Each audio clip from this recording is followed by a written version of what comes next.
Hello बच्चों, क्या हाल चाल। जैसे कि आप जानते हैं कि हम 12th क्लास की फिज़िक्स का चैप्टर नंबर 3 पढ़ रहे हैं। ठीक है, उसका एक वीडियो हम पार्ट 1 में बना चुके हैं, जिसमें हमने 7 पॉइंट करे थे। ठीक है, जिसमें ओम का नियम भी था लास्ट पॉइंट। ठीक, और उससे आगे के पॉइंट अब हम पार्ट 2 में देखेंगे। चैप्टर का नाम क्या था? विद्युत धारा, करंट, इलेक्ट्रिसिटी। ठीक है, तो इसका देखेंगे हम पार्ट 2 में 7 पॉइंट हम पार्ट 1 में करा चुके हैं, तो अब कौन से पॉइंट से चलेंगे हम?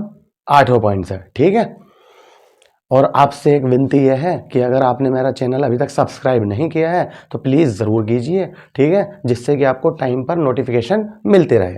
ठीक है, देखते हैं फिर 8वां पॉइंट क्या है। आवेश वाहकों की गतिशीलता। आवेश वाहकों की गतिशीलता इंग्लिश में से कहते हैं मोबिलिटी ऑफ चार्ज कैरियर। क्या होती है आवेश वाहकों की गतिशीलता? हमने आपको ये बताया था अपने पिछले वीडियो में कि आवेश वाहक किसे कहते हैं। जैसे कि ठोस में इलेक्ट्रॉन मोशन करते हैं, जिसकी वजह से करंट फ्लो होता है, तो वो आवेश वाहक हो गए। राइट। जैसे कि द्रव में धनायन और ऋणायन, ठीक है, की वजह से आवेश वो मतलब करंट फ्लो होता है, तो वो आवेश वाहक हो गए। अब चाहे धनायन ऋणायन की बात करो या फिर इलेक्ट्रॉन की बात करो, ठीक है, वो सब के सब क्या है? आवेश वाहक। और उनकी गतिशीलता क्या होती है, ये परिभाषा से लिख रहे हैं हम यहाँ पर। ठीक है, थ्योरी लिख रहे हैं इसकी। किसी पदार्थ में आवेश वाहकों की गतिशीलता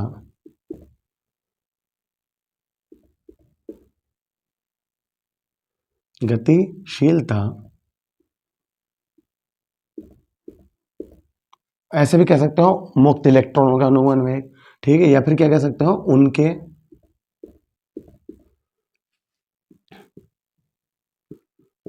अनुगमन वेग वीडी तथा वैद्युत क्षेत्र ई के अनुपात के बराबर होती है। इसे म्यू से प्रदर्शित करते हैं। ठीक है, बस ये इसकी थ्योरी है। तो म्यू बराबर क्या आ जाएगा? वीडी अपॉन ई।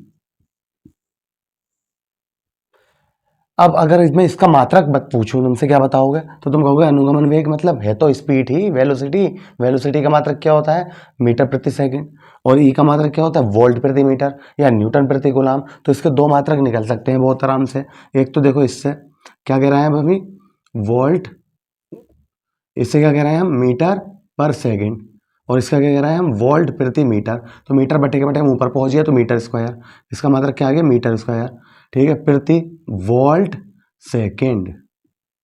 बिल्कुल सही है मात्रक भी। क्लियर है?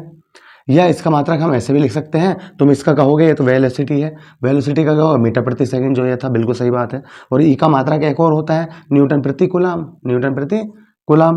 तो बताओ क्या हो जाएगा? सी ऊपर पहुंच जाएगा, मीटर कूलाम प्रति न्यूटन सेकंड। ये भी सही है। ठीक है, तो जैसा दिल करे ऐसा मात्रक इसका लिख सकते हैं। हमने ये लिख दिया वोल्ट मीटर स्क्वायर प्रति वोल्ट सेकंड, या यहाँ पे लिख सकते हो दोनों मात्रक। इसका मात्रक मीटर स्क्वायर प्रति वोल्ट सेकंड, अथवा ये भी सही है और ये भी सही है, मीटर कूलाम प्रति न्यूटन सेकंड होता है। ये मात्रक निकालना सीखो। ये नहीं कि मैं ये नहीं कह रहा तुमसे कि इन्हें रट लेना, याद करो इन्हें, बिल्कुल भी याद मत करो। जब हमें फॉर्मूला याद है तो हम मात्रक निकाल दिया हमने, ठीक है। कुछ मात्रक हैं भाई जो याद करे जाते हैं, याद हुए में होते हैं हमें बचपन से, लेकिन ये थोड़ी कि सब याद करोगे। ये होता है भाई, इसका मात्रक क्या है, मीटर स्क्वायर प्रति वोल्ट सेकेंड या फिर मीटर कूलाम प्रति न्यूटन सेकेंड, ठीक है। बताइए भाई, समझ में आ गया। ये थी हमारी आवेश वाहकों की गतिशीलता। किसी पदार्थ में आवेश वाहकों की गतिशीलता उनके अनुगमन वेग vd तथा वैद्युत क्षेत्र E के अनुपात के बराबर होती है। इसे म्यू से प्रदर्शित करते हैं, म्यू बराबर vd अपॉन E, ठीक है। मात्रक इसके लिख दिए हमने। बताइए यहाँ तक समझ में आ गया। इसी से कभी कभी अगर ये आ जाए पेपर में कि भाई गतिशीलता और विद्युत धारा में संबंध बताइए, तो तुम क्या कर सकते हो, इसी के नीचे क्या कह रहे हैं हम, देखो सुनो, विद्युत धारा, क्या कहा हम भी हमने, वही लिखो उससे, है ना। गतिशीलता तथा विद्युत धारा में संबंध, गतिशीलता म्यू तथा विद्युत धारा I में संबंध। बताइए कैसे करेंगे। तो एक बात बताओ, I बराबर क्या पढ़ा था हमने, NEAVD, याद आ गया फॉर्मूला, I बराबर NEAVD। तो चूंकि I बराबर क्या होता है, NEAVD, जिसे हमने वी ना कह के भी याद कराया था, तो VD बराबर क्या आ जाएगा ये बता दो मुझे। तो I अपॉन NEA, बताइए, ठीक है। VD बराबर NEA कहाँ पहुंच जाएगा, I के बराबर बटे में। तो जहां पर VD है वहां पे तुम ये नहीं लिख सकते, बताओ इस VD की जगह पर क्या लिख सकते हो, I अपॉन NE है, ठीक है। तो अतः क्या, यहां पर आ जाओ, है ना, यहां पर करा देता हूं, है ना, इतने में। तो mu is equal to VD की जगह पर क्या लिख रहे हैं हम, I अपॉन, तो NEA कहाँ पहुंच जाएगा बटे में, NEA इंटू E, ये आ गया भैया इसमें संबंध। मान लो अगर वो कहता कि गतिशीलता म्यू तथा धारा घनत्व में संबंध बताइए, धारा घनत्व क्या होता है, J, याद आ गया, और J बराबर था I अपॉन है। तो ये बताओ I अपॉन है किसके बराबर होता है, चूंकि J बराबर होता है I अपॉन है, तो म्यू बराबर आ गया I अपॉन है की जगह पर J लिख दिया हमने, J अपॉन में क्या आएगा, NEE। अब मैं तुमसे नहीं कह रही फॉर्मूले भी रटो, ना ये रटना ये रटना, ठीक है। तुम्हें ये वाला फॉर्मूला रटा हुआ होना चाहिए, I बराबर NEAVD, तुम्हें ये फॉर्मूला पता होना चाहिए, म्यू बराबर VD अपॉन E, तो तुम अपना आप बनाते चले आओगे, ठीक है। कभी सोचो अब ये भी याद रखना है, अब ये भी याद रखना है, बिल्कुल याद नहीं रखना। तुम्हें ये याद रखना म्यू बराबर VD अपॉन E, तुम्हें ये याद रखना I बराबर NEAVD, तो फिर तुम इसी का सहारा लेकर बनाते जाओगे। देखो मैंने अभी बनाया नहीं बनाया तुम्हारे सामने, क्या करा हमने, हमें ये फॉर्मूला याद था, हमने सोचा यार अच्छा म्यू और I में संबंध पूछा है, तो हमने सोचा यार VD की जगह पर I तो इस टाइप से आ सकता है, I बराबर NEAVD, तो VD निकाल लिया, VD की वैल्यू कहाँ रख दी हमने यहाँ पर, तो ये रिलेशन आ गया। अगर पेपर में कह दें कि गतिशीलता और धारा घनत्व में क्या संबंध है, ठीक है, क्योंकि हम कुछ भी नहीं छोड़ रहे हैं, एक पॉइंट का भी एक नंबर का भी, इसलिए हम तुम्हें बारीकी से पढ़ा रहे हैं। सब स्कूलों में ऐसा नहीं पढ़ाया जाता कि इतनी बारीकी से ये भी चीज़ बताए, ये भी बस यहाँ पे ये लिखवा देते हैं, ठीक है। लेकिन हम आगे तक बता रहे हैं कि पेपर में भाई तुम्हें पता ही चल रहा होगा बहुत सालों से फिजिक्स का पेपर कैसा आ रहा है, तो घुमा घुमा के क्वेश्चन पूछ लेता है, तो इसलिए तुम्हें पता होना चाहिए कि हम कैसे निकालना है, ठीक है। कभी ये सोचो यार इतना बड़ा करा दिया, इतना बहुत कुछ नहीं कराया हमने सिर्फ ये बताया तुम्हें, और इसमें हमने आपस में रिलेशन निकालने बताए हैं कि तुम किसी भी चीज़ का रिलेशन किस मतलब आराम से निकाल सकते हो। क्लियर हो गई बात। आगे टॉपिक पे, अगले टॉपिक पे पढ़ें, ठीक है। क्वेश्चन नंबर मतलब ऑप्शन वो है, मतलब टॉपिक नंबर 9, ठीक है। चलते हैं, क्या है टॉपिक नंबर 9 हमारा, वैद्युत प्रतिरोध क्या है।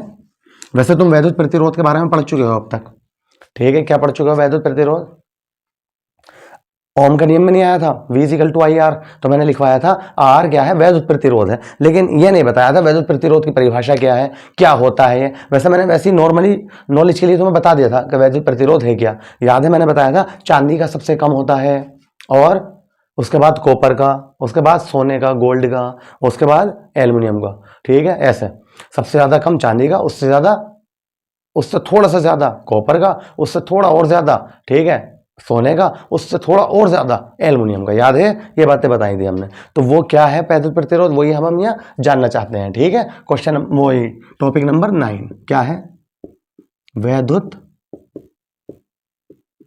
प्रतिरोध, क्या बोलते हैं इसे? Electric resistance. क्या है? Electric resistance. तो मैं ये बता रहा था, सुनो अब। अभी जैसा हमने जिक्र करा कि चांदी का तार ले लिया, कि हमने गैस का तार ले लिया, चांदी का, सिल्वर। एक ले लिया हमने कॉपर का, तांबा। एक हमने ले लिया सोने का, गोल्ड। एक हमने ले लिया एल्युमिनियम का। ठीक है, चांदी क्या होती है? Ag। यही पता होना चाहिए, तो मैं कभी पेपर में इस टाइप से कुछ देता है Ag। तांबा क्या होता है? Cu। कॉपर। सोना क्या होता है? गोल्ड। ठीक है, चांदी क्या होती है? Ag। सोना क्या होता है? Au, है ना। एल्युमिनियम क्या होता है? Al। ठीक है, इस टाइप से दे दे लिखकर कि बताइए प्रतिरोधों का बढ़ता हुआ क्रम बताइए या घटता हुआ क्रम बताइए, और ये चारों दे दे। इसलिए मैं लिख रहा हूँ, ये सिंबल भी तुम्हें पता होना चाहिए। क्लियर है? हाँ सुनो, मैंने ये बताया सबसे कम प्रतिरोध इसका होता है। इसका प्रतिरोध सबसे कम, इसे मैं R1 कह दूं, इसे R2 कह दूं, इसे R3 कह दूं, इसे R4। तो हम इसे ऐसे लिख सकते हैं, R1 कम है R2 से, R2 कम है R3 से, R3 कम है R4 से। या ये भी कह सकते हो R1 से बड़ा है R2, R2 से बड़ा है, और R3 से बड़ा है R4। ये होता है। अब बात यही है क्या प्रतिरोध, है ना। समझो हर चीज को। हमने बताया अगर हम देखो इसमें करंट फ्लो कराएं, चांदी के तार में, तांबे में कराएं, और सोने में कराएं, और एल्युमिनियम में कराएं, ठीक है, तो होता क्या है, इसमें करंट सबसे आराम से इजीली प्रवाहित हो जाता है और एक सिरे से दूसरे सिरे पर पहुंच जाता है। इसमें थोड़ा रुक के पहुंचता है, इसमें और ज़्यादा रुक के, इसमें और ज़्यादा रुक के, सबसे ज़्यादा रुक के किस में पहुंचेगा? एल्युमिनियम में। लेकिन हमारे यहाँ पर भी किस तारों का इस्तेमाल करते हैं, मैंने कल भी बताई थी ये बात, तांबे का या फिर एल्युमिनियम का। क्यों करते हैं? चांदी और सोना महंगा होता है, जिसकी वजह से इनका इस्तेमाल नहीं किया जाता। ठीक है, तांबा और एल्युमिनियम का खूब इस्तेमाल किया जाता है। तांबा बहुत अच्छा चालक है भाई, उसके बाद एल्युमिनियम भी है, और क्या करें आप। ठीक है, सस्ता होता है एल्युमिनियम और ज़्यादा तांबे से। ठीक है, तो इसका प्रतिरोध सबसे कम, उससे ज़्यादा, उससे ज़्यादा, सबसे ज़्यादा। क्लियर है? तो इसमें रुक के धारा पे पहुंचती है, इसमें और ज़्यादा रुक के धारा पहुंचती है, यह मतलब होता है। ठीक है, तो इसका मतलब ये हुआ। अब तुम कहोगे कि सर रुक रुक के पहुंचती क्यों रही है, तो मैं तुमसे कहूंगा इन पदार्थों का अपना एक गुण होता है, एक क्वालिटी होती है अपने अंदर, जो कि धारा के मान में क्या करता है? रुकावट पैदा करता है। उसी को कहते हैं वैद्युत प्रतिरोध। बात खत्म। हर चालक का क्या है? एक गुण होता है जो कि धारा के मान में रुकावट पैदा करता है। क्लियर हो गई बात? और उसे कहते हैं चालक का वैद्युत प्रतिरोध। तो इसी को हमने परिभाषा बना दिया, लिखेंगे किसी चालक पदार्थ का वह गुण जो कि धारा प्रवाह में अवरोध उत्पन्न करता है, वैद्युत प्रतिरोध कहलाता है। ये बताइए, बात समझ में आ गई है ना? किसी चालक पदार्थ का वह गुण जो कि धारा प्रवाह में अवरोध उत्पन्न करता है, क्या कहलाता है? वैद्युत प्रतिरोध कहलाता है। ठीक है, इसे किससे लिखते हैं हम? इसे R से प्रदर्शित करते हैं। बताइए, ठीक है। और R बराबर क्या पढ़ा था हमने? V/I। किससे आया था? ओम का नियम ने पढ़ा था हमने, V बराबर IR। तो R बराबर क्या आ गया? V/I। ये विभवांतर V तथा धारा I के अनुपात के बराबर होता है। बताइए, ठीक है। इसका मात्रक क्या होता है भाई? इसका मात्रक ओम। इसका मात्रक ओम, जिसे हम ब्रैकेट में ऐसे करके लिख रहा हूं, सिंबल इसका ये है। ठीक है, सिग्मा होता है इसे, वैसे सिग्मा बोलते हैं, लेकिन किसका सिंबल है? ओम का। जब हम न्यूमेरिकल करेंगे तो ये थोड़ी लिखेंगे, एक जगह भी ना लिखेंगे, तो हम क्या लिखेंगे? ये लिखेंगे। ठीक है, हर जगह ओम, इसका मात्रक ओम है। अब बताइए यहां तक, कोई बात समझ में ना आई हो तो ठीक है, बताओ बात समझ में आ गई। हमने चांदी के तार में धारा प्रवाहित करी तो बहुत आसानी से बह गई, और कॉपर में थोड़ी सी रुकावट पैदा हुई, और उसमें सोने में थोड़ी और ज़्यादा रुकावट पैदा हुई, और एल्युमिनियम में सबसे ज़्यादा रुकावट पैदा हुई, रुक रुक के जा रही है करंट। ठीक है, तो अब मैंने बोला कि यार ये ऐसा क्यों हो रहा है, तो तुम कहोगे सर ये इनका गुण है, ये चांदी अलग है, चांदी अलग पदार्थ है, कॉपर अलग है और एल्युमिनियम अलग है, ये तो बताओगे, ये इनकी क्वालिटी है सर। और उसमें क्या करता है, धारा के मान में अवरोध उत्पन्न होता है, और उसके गुण को क्या बोलते हैं हम, वैद्युत प्रतिरोध बोलते हैं। अब बताइए बात समझ में आ गई, किसी चालक पदार्थ का वह गुण जो कि धारा का प्रवाह में अवरोध उत्पन्न करता है, अवरोध मतलब रुकावट, ठीक है, उसे क्या कहते हैं, वैद्युत प्रतिरोध कहते हैं। रेसिस्ट का मतलब ये होता है रेसिस्टेंस, रेसिस्ट मतलब रुकावट पैदा करना, अवरोध उत्पन्न करना। ठीक है, जैसे मैं बता भी रहा था, जैसे स्पीड ब्रेकर नहीं होता है, ये उसी की तरह इसका सिंबल भी होता है, वैद्युत प्रतिरोध का सिंबल ऐसा देखा होगा तुमने, ये होता है, क्या है, वैद्युत प्रतिरोध, जिसे हम आर लिखते हैं। जैसे कि स्पीड ब्रेकर होते हैं, हम बाइक से जा रहे हैं, कार से जा रहे हैं, तो बीच बीच में सड़कों में क्या बना दिए जाते हैं, स्पीड ब्रेकर, वो भी तो ऐसे होते हैं कि भाई आगे गति अवरोधक है, ये भी लिख दिया जाता है, जहाँ पे ज़्यादा ऊंचे ऊंचे होते हैं ना, कि कृपया धीरे चलें, यूं ना लिख दिया जाता, तो इसका मतलब ये क्या है, गति में अवरोध उत्पन्न होने वाला है। क्लियर है, तो इसलिए वैद्युत प्रतिरोध का सिंबल क्या है, ये है, और इसे किससे लिखते हैं हम, आर से। क्लियर, आर बराबर क्या होता है, वी अपॉन आई। ठीक है, इसी का मात्रक और विमाओं की बात आ गई, तो मात्रक तो मैं लिखवा ही चुका। अगर हम विमा की बात करें कि आर की विमा क्या है, आर की विमा, तो अब तुम कहोगे सर आर की विमा बराबर होगी वी अपॉन आई की, वी की विमा बता दो और आई की लिख दो। अब हम कहेंगे यार वी की तो हमें पता नहीं, तो वी बराबर क्या पढ़ा था हमने, डब्ल्यू अपॉन क्यू, तो डब्ल्यू की तो हमें रटी हुई है M L square T minus two, और क्यू की क्या होती है ए टी, तो क्या आ गया m L square T minus three a minus one. ठीक है, तो क्या आ जाएगी m L square T minus three a minus one, upon में आओ, आई क्या है, एम्पियर की है। ठीक है, M L square T minus three, a ऊपर जाएगा तो माइनस का वन हो जाएगा, माइनस का वन ऑलरेडी है, तो क्या आ गया माइनस टू। ये आ गई हमारी आर की विमा, आर की विमा, डायमेंशन ऑफ आर। जिन बच्चों को विमाओं के बारे में नहीं पता, 11th में फिजिक्स नहीं पढ़ी है, ठीक है, तो हम उस पर वीडियो बनाने वाले हैं बहुत जल्दी। ठीक है, 11th की physics per unit and dimension, उसी में हम विमाएँ कराएंगे, डायमेंशन है मतलब विमाएँ आ जाएंगी। ठीक है, तो उससे समझ जाना आप।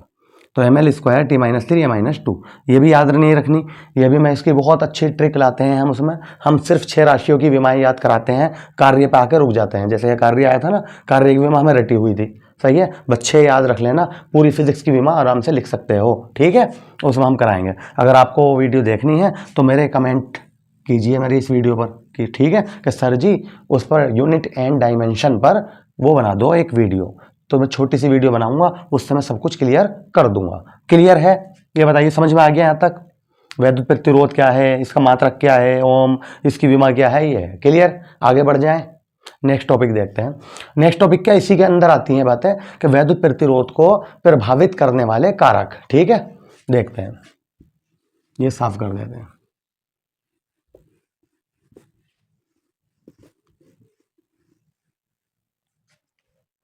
क्या है, इसी के नीचे टॉपिक डाल लेना। ठीक है, वैद्युत प्रतिरोध को प्रभावित करने वाले कारक क्या है। तो नंबर 1, चाहे लिखना चाहो लिख दो, वैद्युत प्रतिरोध को निम्नलिखित कारक प्रभावित करते हैं। नंबर 1 ये लिखवा रहा हूं, आर जो होता है डायरेक्टली प्रोपोर्शनल होता है एल के, तो तुम यहां पे लिख दोगे वैद्युत प्रतिरोध चालक की लंबाई एल के क्या होता है, अनुक्रमानुपाती होता है। ठीक है, दूसरा आर जो होता है इनवर्सली प्रोपोर्शनल होता है 1 है, मतलब आर व्युत्क्रमानुपाती होता है 1 है, तो क्या लिखोगे, वैद्युत प्रतिरोध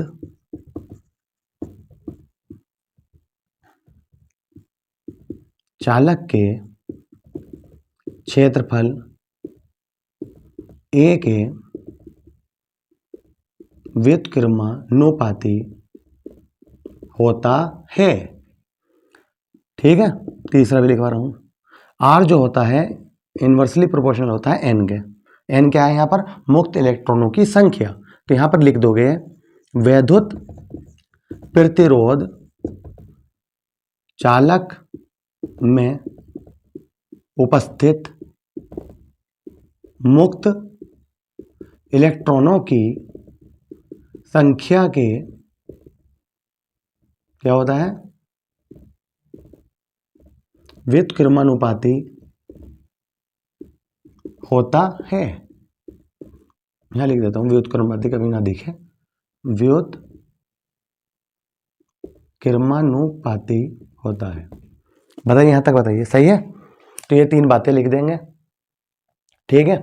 अगर एक और लिखना चाहते हो, चौथा ये कह सकते हो, ये जो प्रतिरोध होता है ये इन्वर्सली प्रोपोर्शनल होता है टो के।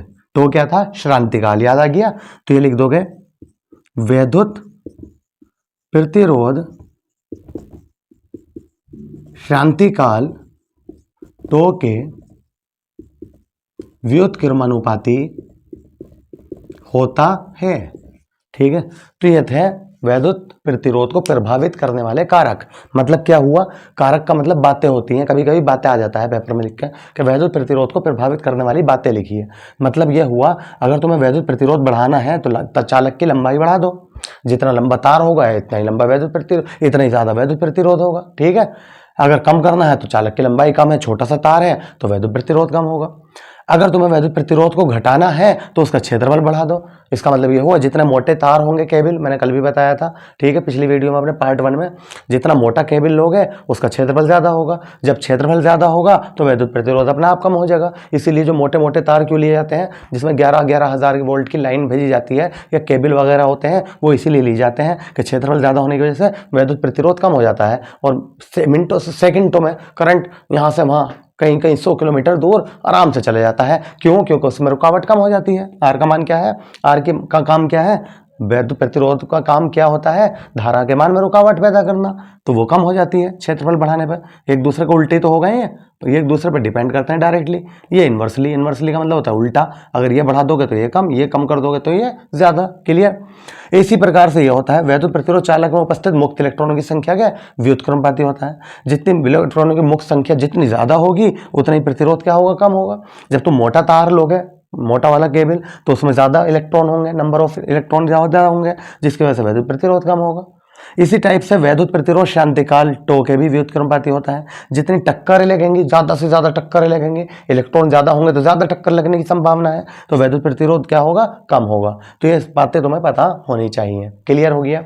नेक्स्ट टॉपिक पर चलें।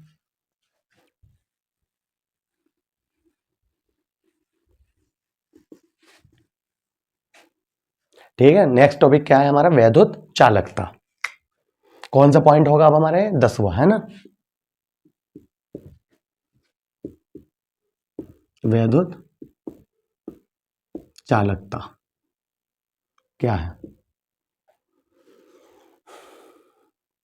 क्या है? इलेक्ट्रिक कंडक्टिविटी, ठीक है, या कंडक्टेंस भी कह सकते हैं इसे, इलेक्ट्रिक कंडक्टेंस, ठीक है।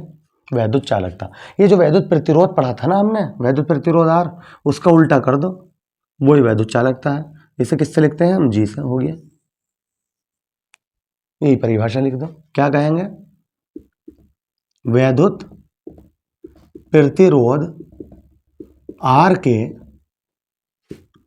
व्युत्क्रम को वैद्युत चालकता कहते हैं। इसे जी से प्रदर्शित करते हैं। बताइए, ठीक है। अब मैं इसका मात्रक पूछूं जी का तो क्या बताओगे? तुम कहोगे सर आर का मात्रक तो ओम होता है, लेकिन ओम कहां पहुंचा हुआ है? इस टाइम नीचे, तो इसका मात्रक क्या हो जाएगा? Ohm inverse. बहुत सोचो इसका, ओम को ऊपर ले गए, ओम इनवर्स, ठीक है। या इसका मात्रक क्या होता है? महो, या महो बोलते हैं इसे, ठीक है, MHO, इंग्लिश में इसे ऐसे लिखा जाता है, मो, ठीक है, महो। इसका मात्रक क्या होता है? मो, ठीक है। यहां तक बताइए, सही है। वैद्युत प्रतिरोध आर के व्युत्क्रम को वैद्युत चालकता कहते हैं। इसे जी से प्रदर्शित करते हैं। क्लियर हो गया? आगे बढ़े, नोट करते रहना, ठीक है? सारे नोट्स इससे बनाने हैं आपको, कहीं भी कोचिंग की जरूरत नहीं है, ये हम बार बार कहते हैं अपनी वीडियो में, ठीक है? इसी वजह से 10वां पॉइंट है हमारा, विशिष्ट प्रतिरोध अथवा प्रतिरोधकता। इसे इंग्लिश में कहते हैं स्पेसिफिक रेसिस्टेंस,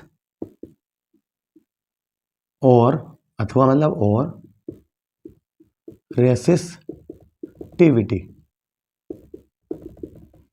इंपॉर्टेंट है भैया, न्यूमेरिकल टपक जाता है इसके ऊपर एक ना एक, ठीक है? फॉर्मूला आएगा इसका, ये आएगा rho is equal to r a upon l, जो तुम्हें रटा हुआ होना चाहिए। Rho is equal to r a upon l. Rho क्या है यहाँ पर? विशिष्ट प्रतिरोध, या फिर क्या आ जाए पेपर में लिख के, प्रतिरोधकता, एक ही बात है, ठीक है? क्या चीज़ है? रो। तो रो बराबर आर ए अपॉन एल, ये हम प्रूफ करने जा रहे हैं। कैसे करेंगे देखेंगे अभी, ठीक है? तो न्यूमेरिकल जरूर आ जाता है इसमें, चाहे थ्योरी आए या ना आए। वैसे तो इंपॉर्टेंट है थ्योरी भी, ठीक है? मैं बता रहा हूँ न्यूमेरिकल तो आ ही जाता है, 90% मान के चलो न्यूमेरिकल आ जाएगा। तो लिख रहे हैं भाई, जब ये जो रो होता है, आगे जो फॉर्मूला है प्रूफ हो गया, रो बराबर आर ए अपॉन एल, वो इससे आता है ई अपॉन जे से, ठीक है? क्या आता है? ई अपॉन जे। तो इसी के ऊपर हम परिभाषा लिख रहे हैं इसी की, ठीक है? ई क्या है यहाँ पर? वैद्युत क्षेत्र। जे क्या है? धारा घनत्व, ठीक है? इन दोनों का अनुपात को ही क्या कहते हैं? विशिष्ट प्रतिरोध कहते हैं। इसे रो से प्रदर्शित करते हैं, ये लिखवाना चाह रहा हूँ। बात समझ में आ गई? अब देखो बहुत आसान हो जाता है अगर मैं ऐसे समझा देता हूँ तो, ठीक है? अब तुम एकदम परिभाषा बना दोगे। जब किसी चालक में धारा प्रवाहित की जाती है तो उसमें उत्पन्न वैद्युत क्षेत्र ई तथा धारा घनत्व जे के अनुपात को, ठीक है, चालक का क्या कहते हैं? विशिष्ट प्रतिरोध, ठीक है, अथवा प्रतिरोधकता कहते हैं। सही है? विशिष्ट प्रतिरोध अथवा प्रतिरोधकता कहते हैं, और इसे किससे लिखते हैं? रो से, ठीक है? कहते हैं, इसे रो से प्रदर्शित करते हैं, ठीक है? तो रो बराबर क्या आ गया? ई अपॉन जे, ये था बात, ठीक है? क्या लिख देता हूं, rho is equal to e upon j. ये बताओ परिभाषा समझ में आ गई? ये जो मैं लिखता हूं ना, ग्रीन पेन से लिख दिया मैंने, तुम्हें बोर्ड के पेपर में भी, जो तुम नोट्स बना रहे हो उसमें भी, ये बाकी चीज़ें जैसे जब किसी चालक में धारा, ये सब ब्लू पेन से लिखोगे। और ये चीज़ जो मेन आती है ना, तो ये ब्लैक से लिख दिया करो, ठीक है? ब्लू से जब तुम लिख रहे होंगे तो ब्लैक दिखेगा उसमें अलग, ठीक है? एग्जामिनर जो होता है जब कॉपी चेक करता है तो इतनी डीपली ना पढ़ता कि पॉइंट टू पॉइंट पढ़े ऐसे, तो एकदम समझ जाता है, हाँ बच्चे ने बिल्कुल निगाह मारेगा, वो एकदम समझ में आ जाएगा कि यार बिल्कुल सही लिखा, विशिष्ट प्रतिरोध इस रो से प्रदर्शित करते हैं, वो आगे बढ़ जाएगा, नंबर देगा तुम्हें, ठीक है? तो इन चीज़ों पे ध्यान दिया करो, जो मेन चीज़ें हैं, परिभाषाएं हैं, उन्हें ना दूसरे पेन से लिख दिया करो। और अगर धोखे से लिखा भी गया है कि पेन से, तो ऐसा करके कॉमा लगा दिया करो, ऐसे इन्वर्टिस कॉमा, है ना, इधर उधर दो दो। कभी अब उस पर हाथ फेरते फिरो कि यार सर ने ये कहा था, ठीक है? तो हर चीज़ का वो मिलता है, ठीक है? तरीका है हर चीज़ का। यहाँ तक बताइए, समझ में आ गया? अब हम आगे इसे प्रूफ करने जा रहे हैं, जो मैंने अभी तुमसे कहा था ना, rho is equal to r a upon l, वो कैसे आएगा? देखो सुनो, ई जो होता है, ई किसके बराबर होता है? जब हमने चालक लिया था तो उसके सिरों के बीच विभवांतर स्थापित हो गया होगा, और उसकी लंबाई क्या होगी? एल होगी। तो वही बात हम यहाँ पे लिख रहे हैं, यदि चालक के सिरों के बीच विभवांतर V और चालक की लंबाई L हो तब। तो E बराबर क्या पढ़ा था हमने, E बराबर V अपॉन L। बताइए यहां तक सही है। तथा इसी के आगे लिख दो, तथा धारा घनत्व। धारा घनत्व क्या पढ़ के आए थे हम, J बराबर I अपॉन है रखने पर। यहां तक बताइए भाई, ठीक है। तथा धारा घनत्व J बराबर I अपॉन है रखने पर, E बराबर V अपॉन L तथा धारा घनत्व J बराबर I अपॉन है रखने पर। जहां पर E है वहां पर हम क्या लिखेंगे, V अपॉन L। जहां पर J है वहां पर क्या लिखेंगे, I अपॉन A। क्लियर है, बस जब देखेंगे क्या आएगा प्रूफ होगा। अब मैं ऊपर का साफ कर देता हूं, है ना, नोट कर लिया आपने, पॉज करके नोट कर लिया करो।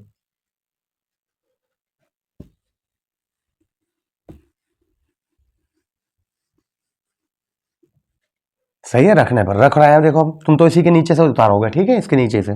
कैसे, रो इज इक्वल टू ई की जगह पर क्या कहा मैंने अभी, V अपॉन L, और J की जगह पर क्या कहा, I upon A।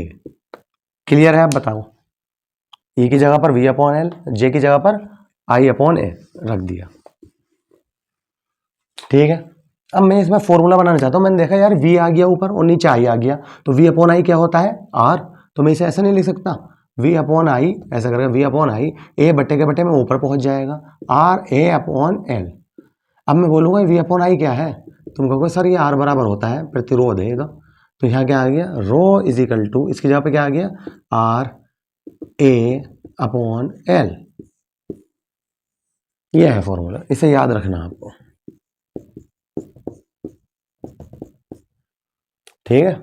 Row is equal to R A upon L। अगर इसका मात्रक पूछा जाए कि इसका मात्रक क्या है, तो तुम कहोगे इसका मात्रक तो मीटर, वो ओम हो गया। इसका क्षेत्रफल का मीटर स्क्वायर, इसका मीटर, मीटर से स्क्वायर स्क्वायर कट जाएगा, क्या बचेगा, ओम मीटर। इसका मात्रक क्या होता है, ओम मीटर, ठीक है। इसका मात्रक रो का ओम मीटर। रो क्या है, विशिष्ट प्रतिरोध अथवा प्रतिरोधकता। बात समझ में आ गई, कैसे करा हमने, फिर दोबारा सुन लो। किसी चालक में जब धारा प्रवाहित की जाती है तो उसमें उत्पन्न वैद्युत क्षेत्र और धारा घनत्व के अनुपात को विशिष्ट प्रतिरोध अथवा प्रतिरोधकता कहते हैं। इसे रो से प्रदर्शित करते हैं। तो रो बराबर I अपॉन J, यही तो था। फिर हम बोले यदि चालक के सिरों के बीच विभवांतर V हो और उसकी लंबाई L हो तब E बराबर V अपॉन L और J बराबर I अपॉन A रखने पर। तो E की जगह पर V अपॉन L और I की जगह पर J की जगह पर I अपॉन A रख दिया। तो V अपॉन I को एक तरफ ऐसे करके लिख दिया हमने, V ऊपर है देखो, I नीचे है, A बट्टे के बट्टे ऊपर है चला जाएगा, L नीचे आ जाएगा। मैं बोला V अपॉन I किसके बराबर है, तुम बोले R के, तो इसकी जगह पर क्या लिख दिया, R। तो R A अपॉन L, ठीक है। तो ये फॉर्मूला याद रखना, इसमें न्यूमेरिकल आ जाते हैं। वो इनमें से कुछ भी दे सकता है, क्षेत्रफल दे देगा, ठीक है, ये दे देगा, ये दे देगा, और L दे देगा, रो पूछ लेगा, या त्रिज्या दे देगा, तो ये बराबर क्या लगा देंगे हम, पाई R स्क्वायर, तब हम निकाल लेंगे। जो भी चीज़ दी होगी, जो भी पूछेगा, हम आसानी से इससे कर लेंगे। तो हमें क्या पता होना चाहिए, rho is equal to RA upon L। क्या था ये रो, विशिष्ट प्रतिरोध अथवा प्रतिरोधकता, विशिष्ट प्रतिरोध अथवा प्रतिरोधकता। इसी से अगला पॉइंट आता है 12वां, विशिष्ट चालकता। क्या बोलेंगे इसे, स्पेसिफिक कंडक्टिविटी, स्पेसिफिक कंडक्टिविटी, विशिष्ट चालकता। ये जो अभी हमने रो पढ़ा था, रो का उल्टा कर दो, लो कर दिया, उसी का बोलते हैं विशिष्ट चालकता, और इसे सिग्मा से प्रदर्शित करते हैं। ये भी सिग्मा होता है भाई, आधा ना की तरह बनता है, ठीक है। Sigma is equal to 1 upon rho. ये बात हम यहां लिख देंगे, क्या लिखेंगे, विशिष्ट प्रतिरोध रो के व्युत्क्रम को विशिष्ट चालकता कहते हैं। इसे सिग्मा से प्रदर्शित करते हैं, सिग्मा बराबर 1 अपॉन रो। अब मैं पूछूं इसका मात्रक क्या होगा, तो तुम कहोगे इसका ओम मीटर था, लेकिन वो बटे में है, अब ऊपर लेके जाएंगे तो क्या होगा, ओम इनवर्स, और मीटर इनवर्स। ठीक है, जब दो मात्रक एक साथ लिखे जाते हैं तो ऐसे डैश लगा देते हैं, कभी सोचो ये क्यों लगा रही हूँ मैं, क्या है डैश, ना भी लगाओगे वैसे जब भी चल जाता है। ठीक है, अब बताओ बात समझ में आई? तो तुम्हें याद आ रही होगा जब हमने वैद्युत प्रतिरोध पढ़ा था, ऐसे याद रखना, ध्यान से सुनो, जब हमने वैद्युत प्रतिरोध आर पढ़ा था, वैद्युत प्रतिरोध, तो इसका हाथों हाथ उल्टा कर दिया था अगले पॉइंट में, तो उसे कहते था वैद्युत चालकता, जिसे जी से लिखा था, याद है? फिर हमने पढ़ा विशिष्ट प्रतिरोध, ठीक है, रो पढ़ा विशिष्ट प्रतिरोध, तो फिर अगले पॉइंट में हमने इसका हाफ वही उल्टा कर दिया, जिसे कह दिया विशिष्ट चालकता। ऐसे करके याद रख लोगे तो बहुत आसानी से याद हो जाएंगे, नहीं तो तुम्हें मिलते जुलते पॉइंट लगेंगे, तुम्हें लगेगा यार उसका उल्टा करा था या उसका उल्टा करा, समझ में ना आ रहा पूछा गया है। तो कैसे याद रखोगे? वैद्युत प्रतिरोध का उल्टा करा तो वैद्युत चालकता, विशिष्ट प्रतिरोध का उल्टा करा तो विशिष्ट चालकता, याद ना हो जाएगा बस। सही है, नेक्स्ट टॉपिक देखते हैं ना, 12 पॉइंट हो गए, 13वां पॉइंट क्या है? 13वां पॉइंट भाई, ये जो होता है प्रतिरोध आर, इस पर ताप का क्या प्रभाव पड़ता है? ये जो प्रतिरोध होता है आर, इस पर ताप का क्या प्रभाव पड़ता है? ठीक है, तो ताप बढ़ाने पर वैद्युत प्रतिरोध बढ़ जाता है, ये याद रख लेना बस। क्या कहा मैंने अभी? किसी भी चालक का अगर तुम ताप बढ़ा दोगे तो वैद्युत प्रतिरोध क्या होगा? बढ़ जाएगा। ठीक है, देखते हैं, तो यही हम यहाँ पे लिख रहे हैं। कौन सा पॉइंट होना है? 13वां पॉइंट, देख लेना जो भी है, अगर आगे पीछे होगा हो मुझसे तो तुम पॉइंट टू पॉइंट डाल देना। 13वां लिख रहा हूं मैं तो, वैद्युत प्रतिरोध पर ताप का प्रभाव। ठीक है, तो लिख रहे हैं हम, किसी चालक का ताप बढ़ाने पर उसका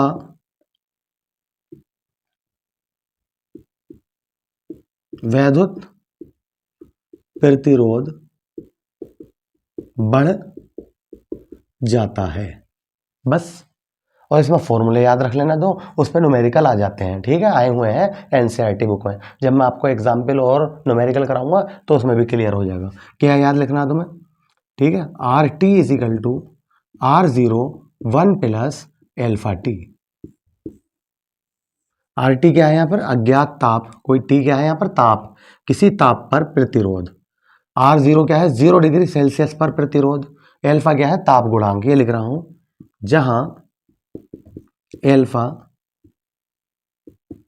चालक का ताप गुणांक है। ठीक है, एल्फा चालक का क्या है? ताप गुणांक है। क्लियर? ताप गुणांक का मतलब तो जानते हो, दुनिया के अंदर जितने भी चालक हैं, जब हम उन्हें गर्म करते हैं तो उनका टेम्परेचर क्या होता है? अलग अलग होता है। जब अलग अलग है तो अलग अलग होता है। मतलब तुमने देखा होगा जैसे भट्टी वगैरह होते हैं, उसमें वो सिल्ली लाते हैं तांबे की, है ना, पीतल की, और उसे वो डालते हैं और आग जलाते रहते हैं, आग चलाते रहते हैं। ठीक है, जब तक वो पिघल ना जाए, ठीक है, लिक्विड ना बन जाए। तो उसका मतलब उसका टेम्परेचर जब तक वहाँ तक ना पहुँचेगा, 700-800 ऐसे होते हैं, 700-800 डिग्री, 1600 डिग्री तक, ठीक है, तब तक वो आग जलाते रहेंगे, वो क्या होगा? उसका पिघलना शुरू हो जाएगा। इसे बोलते हैं अवस्था परिवर्तन। ठीक है, कि एक अवस्था से दूसरी अवस्था में क्या हो रहा है? चेंज हो रहा है। क्लियर? जैसे पानी है, पानी का टेम्परेचर क्या होता है? कितने पे उबलने लगता है? 100 डिग्री पर। एक बात बताओ, जब तुमने पानी रखा, ठीक है, उबालने के लिए, उसमें उबाल आनी शुरू हो गई, तो मैं उसका टेम्परेचर पूछूं कितना है, तो तुम क्या कहोगे? 100 डिग्री सेल्सियस। अब तुम उसके नीचे फिर भी आग जलाते रहो, आग जलाते रहो, तो अगर मैं कुछ देर बाद पूछूं उसका टेम्परेचर क्या होगा? 100 डिग्री सेल्सियस। तो मैं तुमसे कहूंगा ये जो आग जला रहे हो ये कहाँ जा रही है? फिर जब इसका टेम्परेचर भी ना बढ़ लिया और तुम आग जला रहे हो तो कहाँ जा रही है? तो तुम कहोगे सर इसकी अवस्था परिवर्तन होने लगी, अब अभी भाप बन के उड़ने लगा है, कुछ ही देर में अगर पानी थोड़ा छोटा मोटा ही है, मतलब कम है, तो क्या होगा? भाप बन के सब उड़ जाएगा, खाली हो जाएगी वो, ठीक है, बर्तन जिसमें तुम पानी गर्म कर रहे हो। बताओ होता है ऐसा? नहीं। तो हर चीज का अपना अपना एक ताप होता है, उस ताप की माप को ही बोलते हैं ताप गुणांक। ठीक है, तो एल्फा क्या है यहाँ पे? ताप गुणांक है। अगर तुम चांदी की बात कर रहे हो तो उसका अलग होगा, ठीक है, उसकी बात कर रहे हो अगर कॉपर की, उसका अलग होगा, एल्युमिनियम की बात कर रहे हो उसका अलग होगा। तो एल्फा क्या है यहाँ पे? ताप गुणांक। बात समझ में आ गई एल्फा क्या चीज है? ठीक है, तो आर टी मतलब किसी ताप पर प्रतिरोध चालक का, 0 डिग्री पर प्रतिरोध, टी क्या है यहाँ पर, टेम्परेचर है ही। तो ये है आर टी जो है, देखो डिपेंड कर रहा है टी पर। बस ये बता दो मुझे, जब तुम टी बढ़ाओगे, टी की वैल्यू बढ़ाओगे तो आर की वैल्यू बढ़ के आएगी या ना आएगी। तो ये हमने कह दिया कि किसी चालक का ताप बढ़ाने पर उसका वैद्युत प्रतिरोध बढ़ता है। एक इसका फॉर्मूला और याद रख लेना मेरे कहने से, क्यों उसमें भी हमें न्यूमेरिकल में जरूरत पड़ेगी। क्या, यदि टी डिग्री सेंटीग्रेड पर चालक का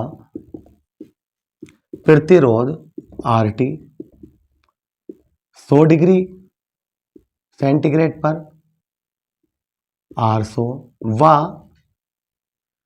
0 डिग्री सेंटीग्रेड पर R0 हो, तब ये जो T है, तब अज्ञात ताप।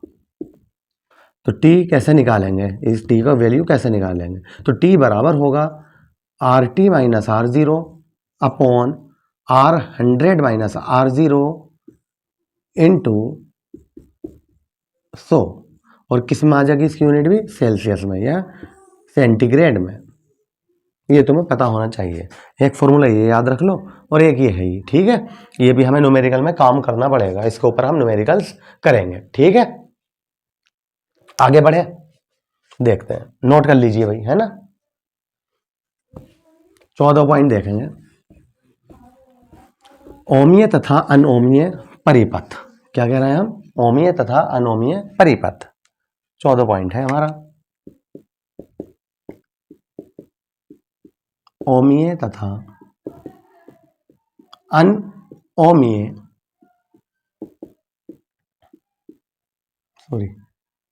परिपथ। क्या मतलब हुआ इसका? इसका मतलब दुनिया के अंदर जितने भी सर्किट हैं, इलेक्ट्रिक सर्किट हैं, वो दो चीज़ों पर डिपेंड करते हैं, एक तो ओमीय या फिर अनोमीय। ओमीय मतलब जो ओम के नियम का पालन करे। ओम का नियम क्या था, V upon I is equal to constant, याद है, या V upon I is equal to R, ये था। जो ये पालन करेगा वो ओमीय परिपथ, जिसमें ये पालन नहीं होगा वो अनओमीय परिपथ, ठीक है। वो भी देखेंगे क्या होता है। तो हम एक एक करके लिख रहे हैं। नंबर 1, ओमीय परिपथ क्या है? जो परिपथ ओम के नियम का पालन करते हैं क्या कहलाते हैं? ओमीय परिपथ कहलाते हैं। बताइए सही है? जो परिपथ ओम के नियम का पालन करते हैं ओमीय परिपथ कहलाते हैं। इसका उदाहरण भी दे दो। उदाहरण क्या क्या लिख दें यहां पर? तांबे का तार, टंगस्टन का तार, पारा आदि, ठीक है। और इसके लिए, इसके मतलब किसके? ओमीय परिपथ के लिए, ठीक है। ओमीय परिपथ के लिए ग्राफ किसका? वी आई या V वर्सेस आर, आई कह दो, है ना। V वर्सेस आई का ग्राफ इस प्रकार आता है। कैसा आता है? ऐसा, ये I और ये V, और ये जो बिल्कुल कैसा आएगा, बिल्कुल सीधा आएगा। कैसा आएगा? स्लोप, इसका स्लोप मतलब ये जो तिरछापन है कैसा आएगा? बिल्कुल सीधा, ठीक है, ये आएगा। तो इसमें क्या होगा? V upon I is equal to R. Ohm के नियम का पालन करते हैं जो, तो उनका ग्राफ हमेशा सीधा आता है। जो ओम के नियम का पालन नहीं करेंगे तो उनका ग्राफ क्या हो जाता है? टेढ़ा हो जाता है। यहाँ पे क्या होगा? इसका मतलब क्या है? V जो है डायरेक्टली प्रोपोर्शनल है आई के, ये तो मतलब है इसका। V क्या है? डायरेक्टली प्रोपोर्शनल है आई के, ठीक है। जैसे जैसे V बढ़ाओगे आई बढ़ेगा, जैसे जैसे आई बढ़ाओगे V बढ़ेगा। तो ग्राफ कैसे चलेगा? बिल्कुल सीधा। जैसे जैसे तुम ये आगे को बढ़ा रहे हो तो V भी ऐसी बढ़ रहा है। किसी भी पॉइंट पे देख लो, यहाँ पर आ जाओ तो तुम कहोगे सर देखो यहाँ पर आए तो v इतना है तो i इतना। अगर मैं कहूँ इस पॉइंट पे आ जाओ, तुम कहोगे देखो सर i बड़ा है तो क्या होगा, v भी बड़ा है। इस पॉइंट पे आ जाओ, i बड़ा है तो v भी बड़ा है। समझ तो रहे हो मेरी बात? जब v बढ़ लिया है तो i भी बढ़ लिया है, i बढ़ लिया है तो v भी, तो उसे बोलते हैं ऐसे। तो ग्राफ ऐसा आएगा, याद रखना है। ओमीय परिपथ में ग्राफ कैसा आता है, ऐसे स्ट्रेट लाइन में। अब सेकंड क्या डालेंगे हम, अनओमीय परिपथ। ये क्या होता है भाई? ठीक है, तो पहले ये नोट कर लीजिए। कर लिया? मैं इसे साफ कर दूं, है ना, यहीं पे करा देता हूं। देखो इससे बना रहे हैं हम, ठीक है।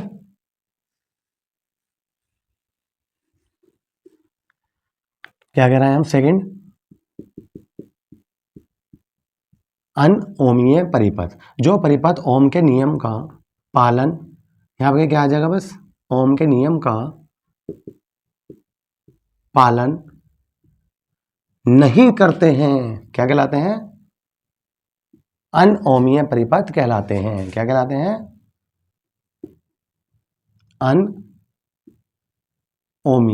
परिपथ कहलाते हैं। अब बताओ समझ में आ गया? बस, जो परिपथ ओम के नियम का पालन नहीं करते हैं अनोमीय परिपथ कहलाते हैं। इसका उदाहरण देख लो। उदाहरण में आता है ट्रांजिस्टर, टॉर्च का बल्ब,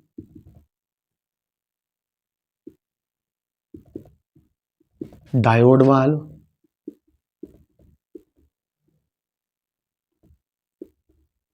ये पढ़ोगे तुम आगे, ठीक है। ट्रांजिस्टर भी पढ़ाऊंगा मैं तुम्हें, ठीक है, सेकंड वॉल्यूम में आएगा हमारा, ठीक है। उसमें डायोड वाल्व भी पढ़ाऊंगा, और टॉर्च बल्ब तुम जानते हो, टॉर्च का बल्ब क्या होता है, टॉर्च के अंदर जो बल्ब होता है छोटा सा, ये सब क्या है, ये क्या कहलाते हैं, अनओमीय परिपथ। ये ओम के नियम का पालन नहीं करते हैं। मतलब वहां पे v अपॉन आई क्या था, कोस्टेंट। यहाँ पर क्या होता है, v अपॉन आई कोस्टेंट नहीं होता। तो अगर हम इसके बीच ग्राफ देखें तो ऐसा आ जाता है एकदम से, ऐसे कैसे ग्राफ आ जाता है, बढ़ा घटा, बढ़ लिया घट गया, ऐसा आ जाता है, ठीक है।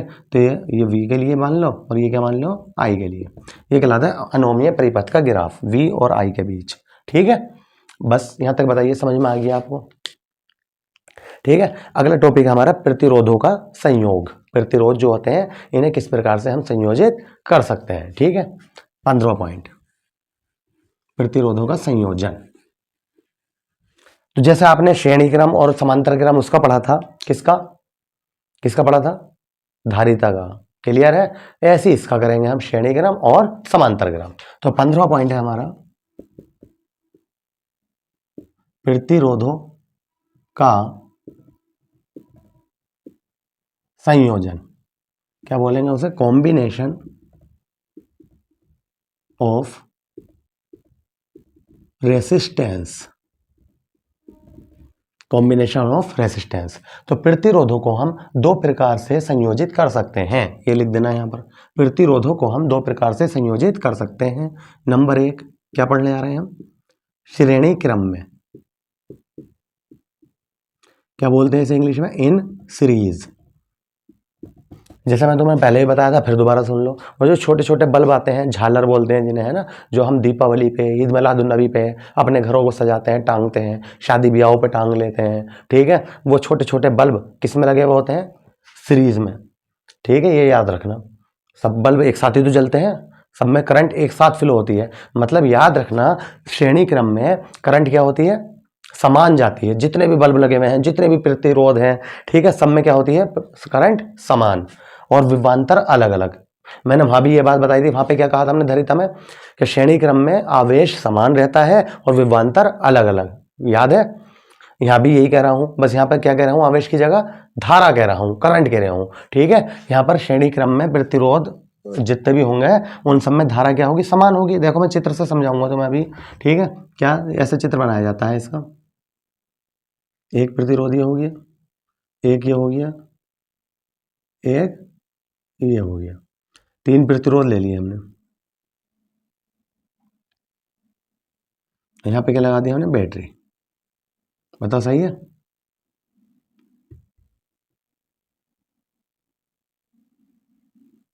अब यहाँ से करंट गया होगा, देखो ये प्लस होता है, माइनस करंट यहाँ से गई होगी आई। तो ये बताओ, इसमें भी, इसमें भी, इस वाले में भी ऐसी तो पास हो रही होगी ये लगातार, तो ये श्रेणी क्रम ना हो गया। मान लो ये प्रतिरोध R1 है, ये R2 है और ये R3 है। ठीक है, तो ये बात हम यहां पे लिख रहे हैं। माना कि 3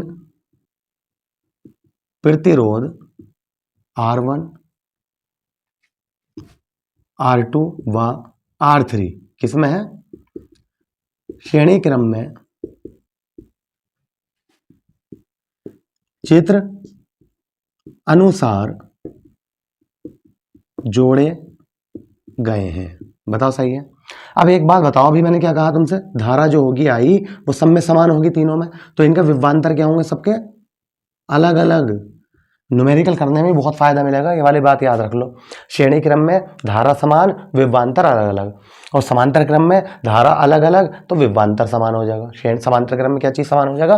विभवांतर। ठीक है, और धारा क्या हो जाएगी? सबकी अलग अलग। ये भी दिखाएंगे अभी हम। ठीक है, यहां तक बताओ सही है? जोड़े गए हैं। जब उनमें विद्युत धारा आई प्रवाहित की जाती है तो उनके विभवांतर V1, V2 व V3 हो जाते हैं। ठीक है, मैंने ये बताया था वहां भी तुम्हें, धरिता वाले में भी, जो चीज बटे अलग अलग हुई है उसे ही जोड़ लो, उसे ही कुल कह दो। यदि कुल विभवांतर V हो तब, तो V बराबर क्या आ जाएगा भैया? V1 plus V2 plus V3। बताओ, अगर मैंने जो बैटरी जोड़ी है इसका विभवांतर क्या था? V, तो ये तो 3 जगह बढ़ गया। ठीक है, तो V1 plus V2 plus V3 रहेगा, तो V के बराबर ही। क्लियर है? अब मैं बोलूँ V बराबर क्या होता है, तो तुम कहोगे IR, ओम का नियम है भैया, V बराबर IR। मैं कहूँ V1 बराबर बताओ मुझे, तो V1, तो तुम कहोगे सर IR1 कह दो। मैं कहूँ V2 बराबर बताओ, तुम कहोगे IR2 कह दो। मैं कहूँ V3 बराबर बताओ मुझे, तो V3, तो तुम कहो IR3। आई सेम क्यों है? क्योंकि तीनों में धारा क्या है? सेम है। R1, R2, R3 क्या है? अलग अलग है। बताइए, क्लियर है? ये बात हम यहाँ उठा के यहाँ लगा देंगे। V बराबर V1 की जगह पर इसे समीकरण 1 कह दो, चूंकि करके ये बात लिख दो। तो V1 की जगह पर क्या लिख रहे हैं हम? IR1 प्लस V2 की जगह पर क्या लिख रहे हैं? IR2 प्लस V3 की जगह पर क्या लिख रहे हैं? IR3। ठीक है, तब तो एक बात बताओ, I यहाँ पर भी, यहाँ पर भी, यहाँ पर भी कॉमन है, कॉमन ले ले, तो R1 plus R2 plus R3। बताओ, और V अपॉन I, अगर हम I को बटे में ले जाए क्या आएगा? R1 plus R2 plus R3। ठीक है, अब मैं तुमसे पूछूं V अपॉन I क्या होता है? तुम कहोगे R। इधर लिख देता हूं, है ना, कभी ना दिखे, यहाँ लिख रहे हैं। क्या कहा मैंने अभी? I को बटे में ले जा, तो क्या आएगा? V upon I is equal to R1 plus R2 plus R3। मैं बोलूँ V अपॉन I क्या होता है, तो तुम कहोगे सर V अपॉन I तो R के बराबर होता है। तो R बराबर क्या आ गया हमारा? R1 plus R2 plus R3। ये है भैया श्रेणी क्रम। ठीक है, तो तुम्हें याद आ रहा होगा, उसका उल्टा है धरिता का। धरिता में क्या आया था श्रेणी क्रम में? धरिता को जब हमने श्रेणी क्रम में जोड़ा था, संधारित्रों को श्रेणी क्रम में जोड़ा था, तो क्या आया था? तुल्य प्रतिरोध 1/C is equal to 1/R1 plus 1/R2 plus 1/R3। Confuse मत होना, ध्यान रखना इस बात का। बच्चे न्यूमेरिकल करते टाइम ना कंफ्यूज हो जाते हैं, या तो धरिता वाले में कंफ्यूज हो जाते हैं, वहां पे सवाल आता है, तो श्रेणी क्रम का आता है तो इसके अकॉर्डिंग कर देते हैं, C बराबर C1 plus C2 plus C3। ठीक है, तो गलत ना हो गया। श्रेणी क्रम में क्या है? जबकि जो इसका समांतर क्रम होता है प्रतिरोधों का, वो उसका श्रेणी क्रम होता है। जो इसका समांतर श्रेणी क्रम है वो उसका समांतर क्रम होता है। ठीक है, वहां पे C बराबर C1 plus C2 plus C3 किसका आया था? समांतर क्रम का, क्योंकि वो फॉर्मूला ही उसके अकॉर्डिंग था भैया, तो उसी के हिसाब से आया था। हम अपना आप थोड़ी कह रहे हैं कि उल्टा कर दो। ठीक है, तो उल्टा होते हैं एक दूसरे के। ठीक है, तो बस याद रख लोगे, ये आर क्या है? तुल्य प्रतिरोध बोलते हैं इसे। आर क्या है? तुल्य प्रतिरोध या कुल प्रतिरोध। कुल प्रतिरोध या तुल्य प्रतिरोध उनके अलग अलग प्रतिरोधों के योग के बराबर होता है। ठीक है, याद हो जाएगी बात। कुल प्रतिरोध या तुल्य प्रतिरोध प्रतिरोधों के अलग अलग प्रतिरोधों के योग के बराबर होता है। नेक्स्ट टॉपिक पे चले। नेक्स्ट कौन सा होगा? इसी का सेकंड होगा समांतर क्रम में। क्या होगा? समांतर क्रम में, यहां लिख रहे हैं सेकंड। समांतर, या फिर क्या कहते हैं इसे? पार्श्व भी कहते हैं। ठीक है, पार्श्व क्रम में। इसे इंग्लिश में क्या कहते हैं? In parallel. ठीक है, तो ये थोड़ी सी थ्योरी यही रहने देता हूं मैं। माने कि 3 प्रतिरोध R1 R2 R3 श्रेणी क्रम में, बस यहाँ पे क्या लिखूंगा मैं? समांतर क्रम में चित्र अनुसार जोड़े गए हैं। ठीक है, जब इनमें, अब इसे छोड़ दो, यहां से मैं लिखूंगा। अब कैसे जोड़ेंगे हम 3 प्रतिरोधों को समांतर क्रम में? कैसे जोड़ना है देखो, देखो सुनो। मान ये देखो चित्र बना रहा हूं मैं समांतर क्रम का। एक ही ले लिया प्रतिरोध, एक ही ले लिया प्रतिरोध, और एक ही ले लिया प्रतिरोध। तीनों को कैसे जोड़ दिया हमने? समांतर क्रम में। ठीक है, यहाँ माइनस हो गया, ये प्लस हो गया, बैटरी है, यहाँ से करंट निकली होगी आई, बताओ सही है, और बैटरी का विभवांतर क्या है? वी। आई यहाँ आने के बाद क्या हुआ होगा, खुद बताओ मुझे सोच के। 3 जगह ना बटी होगी, कुछ इसमें कुछ इसमें कुछ इसमें। इस प्रतिरोध का नाम रख दिया हमने R1, इसका R2 और इसका R3। ठीक है, तो जो इसमें गई उसका नाम कह दिया हमने I1, जो इसमें गई उसका नाम रख दिया हमने I2, और जो इसमें गई उसका नाम रख दिया हमने I3। और लोड के आनी यहीं पे है, I1 plus I2 plus I3, ऐसी तो लोड के आ जाएगी वी, क्योंकि जितनी करंट प्लस से निकलती है उतनी करंट माइनस में आती है। क्लियर है? तो अब मैंने क्या अलग अलग दिखाया है? धारा। तो इसमें क्या चीज सेम हो जाएगी? विभवांतर। हमारे घरों में जो वायरिंग की जाती है वो भी क्या होती है? किस में की जाती है? पैरेलल। हर के स्विच अलग अलग ना होते हैं, तो सबका विभवांतर क्या होगा? सेम। अगर तुम्हारे घर में स्टेबलाइजर लगा हुआ है और वो 220 दे रहा है, तो वहां पे तुम्हारे घर में 4 बल्ब जल रहे हैं, 2 पंखे चल रहे हैं, मैं पूछूं ये जो पंखा चल रहा है इसका कितने वोल्टेज है, तब भी 220 बताओगे ना सर, 220 आ रहा है, 220 वोल्टेज पे चल रहा है। मैं कहूँ ये जो बल्ब जल रहा है दूसरा तीसरा चौथा, तुम कहोगे सर सब 220 वोल्टेज पे चल रहा है। मैं कहूँगा ऐसा क्यों? तुम कहोगे क्योंकि सबके सब समांतर क्रम में है। समांतर क्रम में क्या चीज सेम रहती है? वोल्टेज। क्लियर हो गई बात? वोल्ट जो बैटरी लगाई है वो। अगर मैं तुमसे इसका पूछूं, इसका इस वाले प्रतिरोध का विभवांतर बताओ, तो क्या कहोगे? वी। इसका बताओ वी, इसका बताओ तब भी वी। क्लियर हो गई बात? ठीक है, लेकिन धाराएं क्या है? सब में अलग अलग। तो इसी के ऊपर हम बात लिख रहे हैं। माना कि 3 प्रतिरोध R1 R2 R3 समांतर क्रम में चित्र अनुसार जोड़े गए हैं। ठीक है, जब इनके सिरों के बीच विभवांतर V स्थापित किया जाता है तो इनमें धाराएं क्या होती हैं? I1 I2 व I3 प्रवाहित होने लगती हैं। यदि कुल धारा I हो तब, कुल धारा क्या थी वैसे? I तो थी ही, I हो तब, तो तुम कहोगे सर I बराबर कर दो I1 plus I2 plus I3। ये तो 3 जगह बढ़ गई थी, I निकली थी यहाँ से, 3 जगह बढ़ गई थी, तो I1 plus I2 plus I3। Clear है? अब मैं बोलूँ I बराबर क्या होता है, तो तुम्हें फिर ओम का नियम याद आएगा, V बराबर IR। तो I बराबर क्या हो गया? V upon R। मैं कहूँ I1 बराबर बताओ मुझे, तो I1, तो तुम कहोगे सर इससे निकाल लो I1, I की जगह पे क्या लिख दो? I1 बराबर V अपॉन R1। ठीक है, V तो तीनों का सेम है, और I2 बराबर V अपॉन R2, और I3 बराबर V अपॉन R3। यहाँ तक बताइए, बात समझ में आ गई? चाहे इसे साफ कर दो, है ना? I बराबर क्या होता है? ये I1 I2 I3 की वैल्यू कहाँ रख देंगे हम? इसमें इसमें इसमें रख देंगे, तब देखेंगे। तो नोट कर लीजिए पहले, ऊपर का मैं ऊपर का साफ करके ऊपर करा दूंगा। ठीक है, नोट कर लीजिए। कर लिया होगा आपने, है ना? साफ कर देता हूं।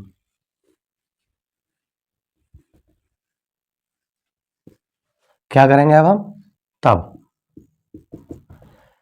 I इजिकल टू I1 की जगह पर क्या लिखेंगे? V upon R1 plus I2 की जगह पर क्या लिखेंगे? V upon R2 plus I3 की जगह पर क्या लिखेंगे? V upon R3। यहाँ तक बताइए, अब इसे साफ कर दें, है ना?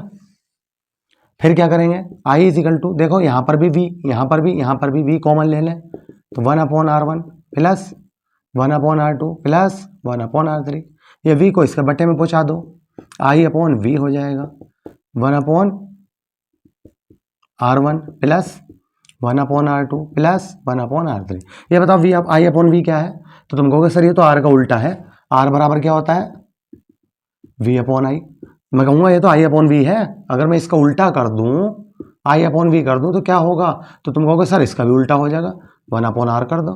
तो इसका मतलब ये आई अपॉन वी जो है वो किसके बराबर है, 1/r के। अतः 1/r is equal to 1/r1 plus 1/r2 plus 1/r3। तो इसका मतलब तुल्य प्रतिरोध का क्या है, व्युत्क्रम। अभी हम व्युत्क्रम कहना पड़ेगा। तुल्य समांतर क्रम में तुल्य प्रतिरोध का व्युत्क्रम उनके अलग अलग प्रतिरोधों के व्युत्क्रमों के योग के बराबर होता है।